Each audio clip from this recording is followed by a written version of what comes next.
탈북자들의 아버지, 오늘의 주인공 김용화 회장을 모시겠습니다. 나와주세요. 네, 어서오세요. 반갑습니다. 어서오세요. 안녕하세요. 반갑습니다. 우리 시청자 여러분들께 인사 부탁드립니다. 탈북 난민 인권연합의 김용화입니다. 탈북 난민 인권연합. 인권연합 어떤 단체입니까?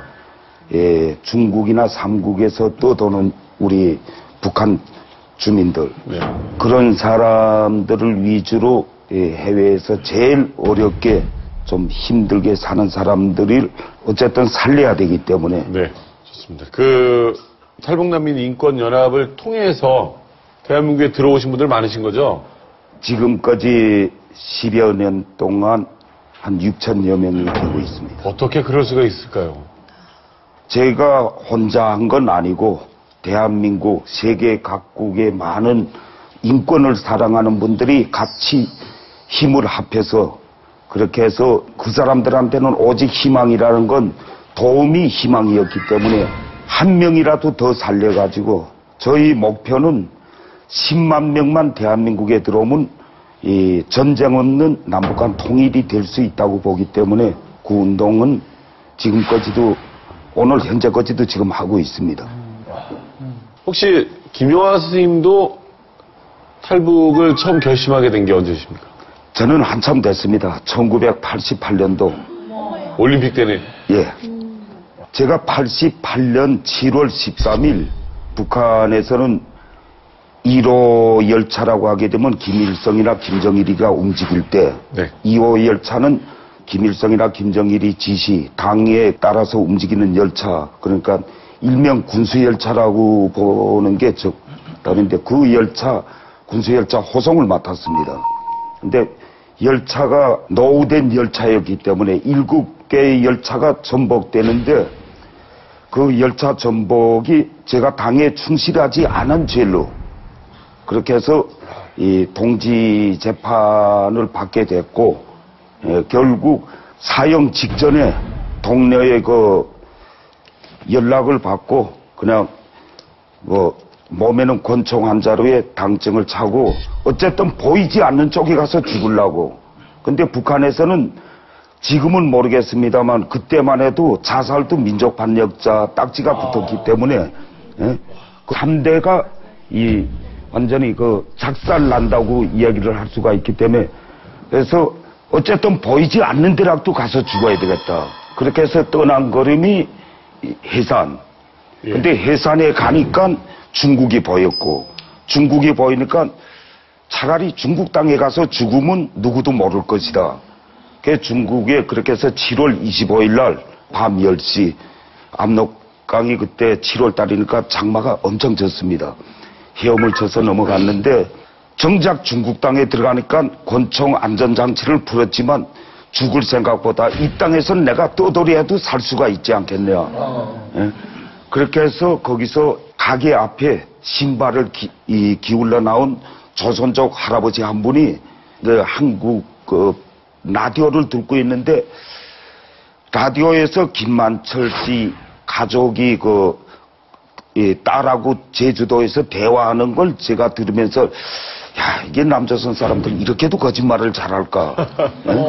제가 그때 당시에 86년 1월 22일 날 김만철 씨 일가가 달아났을 때 철도안전부에서 저도 거기 100여 명이 동원됐을 때 잡으러 나갔던 사람인데 거기서 하는 이야기가 동해함대 사령부에서 달아나는 걸 바다에 침몰해서 없애버렸다. 그러니까 저는 분명히 남조선에서 거짓말을 한다고 생각을 했지. 근데 쭉 이야기를 듣다 보니까 제가 북한에서 거짓말을 당했다는 걸 느끼면서 야, 저 같은 이 직위에 있는 사람도 거짓말을 당할 정도니까 북한 백성들이 어느 만큼 사기와 기만에 빠져서 여태껏 살아왔을까. 참 그걸 보고서는 제가 살아야 되겠다. 살아서 희망을 주는 쪽으로 제가 좀 가보겠다 해서 그때 방아쇠를 당기지 않고 안전장치를 다시 접었던 겁니다. 자, 아마 분명히 무슨 수배령 같은 게 떨어졌을 것 같은데요? 권총 자체는 흉기가 되기 때문에 북한에서 중국 쪽에다 협조, 그 체포 사진을 보냈습니다. 제가 제일 먼저 도착한 게 그 길림성 통화라는 장소에 역전에 가니까 예, 제 사진이 그대로 역전에 붙어 있기 때문에 일단 이 열차는 내가 못한다.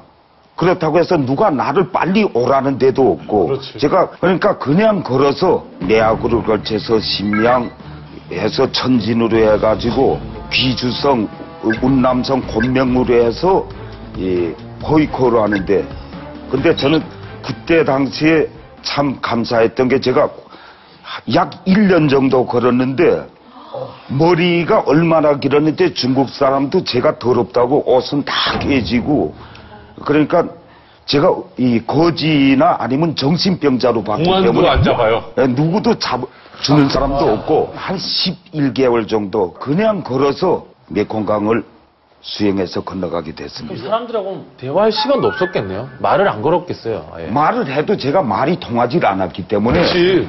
예, 그러니까 그냥 오히려 배가 고프면 이걸 쥐고 좀 예, 이거 먹는 걸 좀 오히려 달라고 안전하게 갈 수 있는 이유이기도 했어요. 사실은 지금 들어보면. 그러니까 왜냐면 멀끔하게 어정쩡하게 다니는 게 아니라 예, 예. 메콩강을 헤엄쳐 건넜는데 그 베트남 사람들은 뭐 특이하게 좀 키도 작고 네. 그리고 지역이 좀 노출돼 있다 보니까 몇 시간 안 돼서 잡혔습니다. 그러겠지. 외모도 다르고. 잡았는데 그래도 하도 몸이 더러우니까 경찰이 몸수색을 안 했기 때문에 어느 정도 저는 거기서 오토바이를 타고 제가 고개를 넘어갈 때 변을 보겠다고 쉬쉬하면서 잔등을 툭툭 치니까 차를 세운 다음에 그 길 옆에 나섰다가 무작정 그 이 산 아래로 뛰기 시작하는데 그때 총을 쏴서 제가 처음으로 그때 권총을 뽑아가지고 같이 한 방을 쏘고 깜짝 놀랐겠네, 거기서. 그러니까 그 다음에는 접근을 못한 겁니다. 중국 거지 잡았을 뿐인데 갑자기 어디 화장실을 보다 도망가더니 야이 총사들이 거기서 뻥 오니 그렇죠. 거지한테서 총이 나올 줄은 상상을 못했죠. 진짜 소설 같은. 베트남은 그 다음에 총소리 나고 하니까 한 개 중대 이상이 오토바이 타고 막 달려들고 풀숲에 가서 딱 누웠는데 베트남 그 로카이 쪽에 들어가면 토막뱀이 많습니다. 뱀이 막 우울로 제가 냄새가 심하니까 거기서 몇 시간을 있다 어두워서 그 다음에 산길을 타고 제가 한 달 정도 찾아 들어간 게 한국 대사관입니다. 지금 근데 이미 저는 수대령이 떨어져 있기 때문에 대사관에서 도와 못 주겠다. 그래서 그 제가 모든 걸 바치고 3,500불을 받아가지고 무역선이 들어오는 장소가 어디냐 하니까 그 어느 참사관이 하이퐁에 가면 무역선이 들어오는 쪽이 있다. 그렇게 해서 몸에다 튜브를 감고 한 400m 정도 수영을 해서 태국기가 걸린 배는 무조건 한국 배라는 걸 알고 그리고 그 닻을 내린 닷줄을 타고 거기 올랐는데 오름에 보니까 이 베트남 경찰 둘이 자동 보청을 딱 내려들고 그 거기서 제가 이 잘로 다시 체포된 겁니다. 그 거기에서 잡혔는데 그 이틀 만에 북한 대사관에서 찾아왔는데 이 북한 말로 훅고 이게 배를 하나 걷어 차더니 민족 반역자 김용환은 지구 끝까지 가서라도 너는 우리가 죽인다. 근데 그 소리 딱 들으니까 그때는 식은땀이 쭉 내리는데 천만 다행인 게 베트남에서 북한 순환 비행장으로 가는 비행기는 매일 있는 게 아니고 한 달에 2번 뜨기 때문에 그 시간이 있은 겁니다. 근데 세상에 제일 힘들었던 게 제가 어느 때냐면 밖에 운동 나갔다 대못을 이런 거 하나 주었습니다. 그 몸에다 품고 비행기를 타기 직전에 내가 이 심장을 찌르겠다. 감방에 들어와서 그걸 갈 때 세상에 자기가 자기 죽겠다는 흉기를 만든다는 거는 저는 진짜 그때 너무 괴로웠습니다. 근데 이 경찰이 도시락을 가지고 왔을 때 저는 그걸 가지고 머리를 때린 겁니다. 근데 그게 제가 폭행죄로 재판을 받았는데 2년형을 받은 겁니다. 그렇게 해서 제가 2년 동안의 생명을 거기서 만들어버린 겁니다. 잠깐만, 그러니까 영화예요. 북한으로 넘겨줘야 되는데 도시락으로 때린 건 왜 때리신 거예요? 그때는 제가 그 어떤 화풀이 맹탕 그 베트남 탈옥의 경찰한테 목적이 아니라 그렇지요. 그래도 2년을 받으셨어요. 예예. 근데 북한 대사관은 황당하겠네요. 지금 데려가야 되는데. 재판을 받으니까 그 다음에 손을 못 했지요. 근데 참 세상에 내가 법을 위반했을 때는 열심히 살아서 과오를 벗고 빨리 사회에 나가는 게 목적인데 언어가 통하지 않고 모든 게 통하지 않다 보니까 시키는 일만 하다 보니까 자꾸 형을 감소해 주는 겁니다. 답답하니까. 그게 저를 더 빨리 죽으라는 거. 저는 형이 감소되는 만짝 제 인생은 빨리 끝나야 되기 왜냐면 때문에. 북으로 넘겨줄 거니까. 예. 또 사고를 피해야지 뭐. 1년 9개월 만에 하도 일을 잘하고 이젠 형이 마감될 때, 이 운동장 청소도 시키고 할 때 제가 감옥을 탈출을 해버린 거예요. 탈출을 하셨어요? 북송 15일을 남겨두고 제가 탈북을 했습니다.